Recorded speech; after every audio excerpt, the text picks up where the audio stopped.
Kottayam parliament മണ്ഡലത്തിലെ തെരഞ്ഞെടുപ്പ് ചിത്രം തെളിഞ്ഞു കഴിഞ്ഞിരിക്കുന്നു. UDF സ്ഥാനാർത്ഥിയായി കെ ഫ്രാൻസിസ് കൂടി രംഗത്തെത്തിയിരിക്കുകയാണ്. ഒരു ചരിത്രപരമായിട്ടുള്ള ഒരു മത്സരമാണ്. നാല് പതിറ്റാണ്ടിന് ശേഷം കേരള കോൺഗ്രസുകൾ തമ്മിൽ ഏറ്റെടുമുട്ടുന്നു. ഒരു വാശിയേറിയ മത്സരമായിരിക്കും. ഞാൻ പറയുന്നത് ഇത് കേരള കോൺഗ്രസുകൾ തമ്മിലുള്ളൊരു ഏറ്റുമുട്ടൽ എന്നുള്ള നിലയിൽ തെരഞ്ഞെടുപ്പിനെ കണ്ട അതിനൊരു പ്രസക്തിയില്ല. പ്രശ്നം എന്ന് പറയുന്നത് കേന്ദ്ര ഗവൺമെൻറ് നിലപാടുകൾ, സംസ്ഥാന ഗവൺമെൻറ് നിലപാടുകളാണ്. അതിനെതിരെയുള്ള ശക്തമായിട്ടുള്ള ഒരു പോരാട്ടമാണ് ഐക്യ ജനാധിപത്യ മുന്നണി നടത്തുന്നത്. കേരള കോൺഗ്രസുകൾ ചിലപ്പോൾ ഒരുമിച്ച് മത്സരിക്കും, ഭിന്നിച്ചൊക്കെ മത്സരിച്ചെന്നും കരീം. അതൊക്കെ രാഷ്ട്രീയത്തിലുണ്ടാകുന്ന സാധാരണമായിട്ടുള്ള കാര്യങ്ങളാണ്. ഇവിടെ ഈ പാർലമെൻറ്റ് മണ്ഡലം ഐക്യ ജനാധിപത്യ മുന്നണിക്ക് വേണ്ടി തിരിച്ചു പിടിക്കുകയാണ്. അതൊരു രാഷ്ട്രീയ ലക്ഷ്യമാണ്. പക്ഷേ അതിനപ്പുറമുള്ള വലിയ ലക്ഷ്യങ്ങളുണ്ട്. കേന്ദ്രത്തിലൊരു ഭരണമാറ്റം ഉണ്ടാകണം. അഴിമതി നിറഞ്ഞ ഈ കേരളത്തിലെ ഭരണത്തിനെതിരെ അതിശക്തമായിട്ടുള്ളൊരു താക്കീത്. ഞങ്ങൾ ഈ ഗവൺമെൻറ്റിനെ അട്ടിമറിക്കാനും നോക്കുന്നില്ല.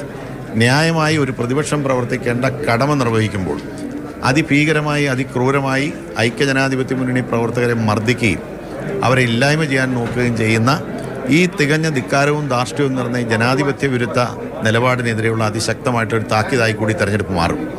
കേന്ദ്രത്തിലൊരു മാറ്റമുണ്ടാകണം. രാജ്യത്ത് ജനാധിപത്യം നിലനിൽക്കണം, മതസൗഹാർദ്ദം നിലനിൽക്കണം, മാധ്യമ സ്വാതന്ത്ര്യം നിലനിൽക്കണം.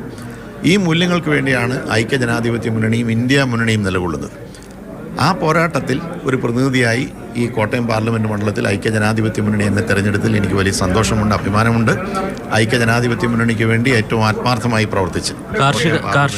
കാർഷിക മേഖലയുടെ തകർച്ച, അത് റബ്ബറിൻ്റെ വിഷയം. ഈ റബ്ബർ ഉൾപ്പെടെ റബ്ബർ, നെല്ല്, നാളികേരം തുടങ്ങിയ കർഷകരെല്ലാവരും വലിയ പ്രതിസന്ധിയിലാണ്. ഈ ഗവൺമെൻറ് ഒന്നും ചെയ്യുന്നില്ല. തികഞ്ഞ വഞ്ചനയാണ്. ഏറ്റവും ഒടുവിൽ 10 രൂപ വർദ്ധിപ്പിച്ചു എന്ന് പറയുന്നത് തന്നെ കർഷകരെ പരിഹസിക്കുന്നതിന് തുല്യമാണ്. അപ്പോൾ അങ്ങനെ ഒന്നും ചെയ്യാതെ കാർഷിക മേഖലയെ പാടെ അവഗണിക്കുന്ന, സാധാരണ ജനങ്ങളെ പാടെ അവഗണിച്ച്, എന്നാൽ ഒരു വശത്ത് സാമ്പത്തിക പ്രതിസന്ധി പറയുമ്പോൾ എല്ലാത്തരം ദൂർത്തും നടത്തി കൂടുതൽ സാമ്പത്തിക പ്രതിസന്ധിയിലേക്ക് ഈ സംസ്ഥാനത്തെ കൊണ്ടു ചെന്ന് എത്തിക്കുന്ന ഈ സർക്കാരിനെതിരെയുള്ളൊരു വിധി തീർപ്പായിരിക്കും ഈ തെരഞ്ഞെടുപ്പ്. താങ്കളുടെ 5 പാർലമെൻറ്റ് തെരഞ്ഞെടുപ്പുകളും ഇടുക്കിയിൽ നിന്നായിരുന്നു. നിയമസഭയിലേക്ക് മത്സരിച്ചും ഇടുക്കിയിൽ നിന്നാണ്.